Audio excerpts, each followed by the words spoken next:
Ketenaran di internet itu aneh ya, bisa datang dalam sekejap mata, besoknya udah hilang lagi. Nah, hari ini kita bakal bongkar bareng-bareng mesin di baliknya. Gimana sih cara kerja mesin viralitas ini? Kok bisa ada orang jadi bintang dalam semalam? Dan apa rahasia mereka yang bisa bertahan? Oke, kita mulai dari sini. Coba deh ingat momen ini. Sebuah jawaban polos dari remaja yang lagi patah hati. Namanya Fajar Satboy. Dengerinnya sih bikin kita senyum ya. Tapi, jawaban ini bukan sekedar lelucon. Ini adalah roket peluncurnya menuju ketenaran. Jadi, pertanyaannya, gimana ceritanya seorang anak dari Gorontalo yang bahkan putus sekolah pas kelas 5 SD, tiba-tiba, boom, jadi sensasi nasional dalam semalam? Semuanya itu berawal dari satu video yang emosional banget. Isinya Fajar lagi nangis sesenggungkan karena chatnya cuma di-read doang. Siapa sih yang nggak pernah ngerasain digituin? Nah, momen yang jujur dan apa adanya inilah yang bikin videonya meledak. Internet melakukan sisanya, dan dalam sekejap, Fajar berubah dari remaja galau jadi bintang TV. Tapi gini, kisah Fajar ini bukan cuma kebetulan. Ini tuh cerminan sempurna gimana lanskap dunia hiburan sekarang udah jungkir balik total. Aturan mainnya udah beda banget. Coba deh lihat perbandingannya. Dulu, kalau mau jadi artis, jalurnya panjang. Harus lewat agensi, ikut audisi ketat, butuh modal besar. Sekarang, cuma butuh satu hal, smartphone.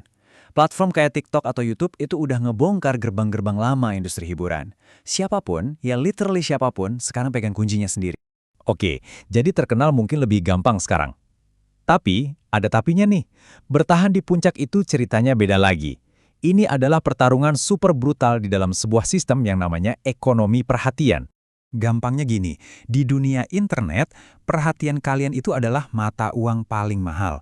Setiap detik yang kalian kasih buat nonton satu video, itu artinya ada jutaan video lain yang kehilangan detik itu. Jadi, buat para kreator, ini pertarungan non-stop. Satu konten naik daun, seringkali artinya ada konten lain yang harus turun.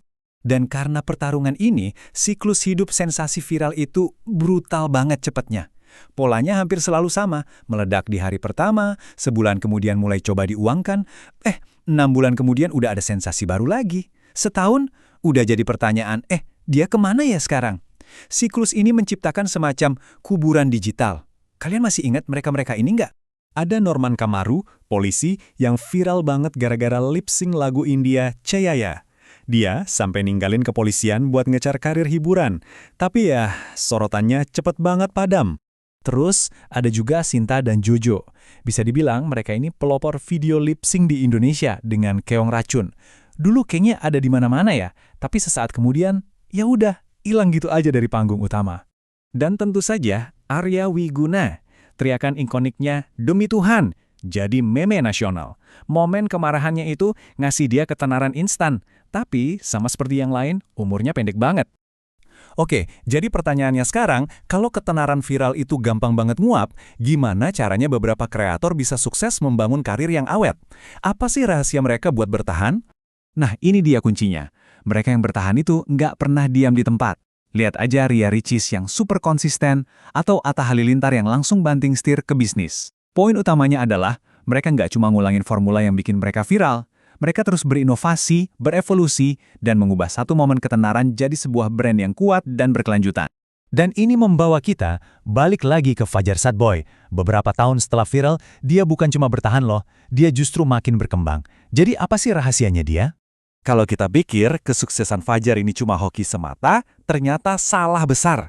Umurnya yang panjang di dunia hiburan ini sama sekali bukan kebetulan. Tanpa sadar, dia ini master dari sebuah prinsip komedi yang udah klasik banget. Namanya komedi situasional. Fajar itu ngerti banget soal ini, mungkin secara naluriah ya. Lucunya Fajar itu bukan karena dia berusaha ngelucu, sama sekali bukan.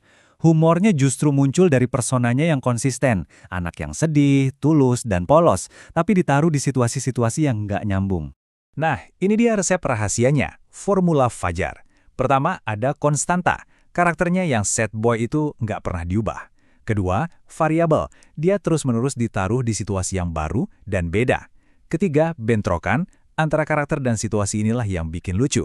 Dan terakhir ada pengait. Kita udah bisa nebak Fajar itu orangnya gimana, tapi kita justru penasaran. Di situasi ini, dia bakal bereaksi kayak apa ya? Dan formula ini beneran dia pakai di mana-mana. Dari main film, serial web, sampai ikutan audisi nyanyi. Dia seolah-olah jadi ikan yang keluar dari air, tapi sengaja ditaruh di kolam-kolam yang berbeda. Ini membuktikan kalau brand Sad Boy miliknya itu kuat banget dan tentunya bisa menghasilkan uang. Jadi, Fajar Sad Boy itu memulai karirnya dengan air mata yang sungguhan, otentik. Tapi dia berhasil membangun karir yang awet dengan strategi yang cerdas banget. Ini ninggalin kita sama satu pertanyaan buat direnungkan. Di dunia ketenaran instan, jangan-jangan hal paling otentik yang bisa kita lakukan adalah menjadi diri sendiri, secara konsisten, dan yang paling penting, secara cerdas.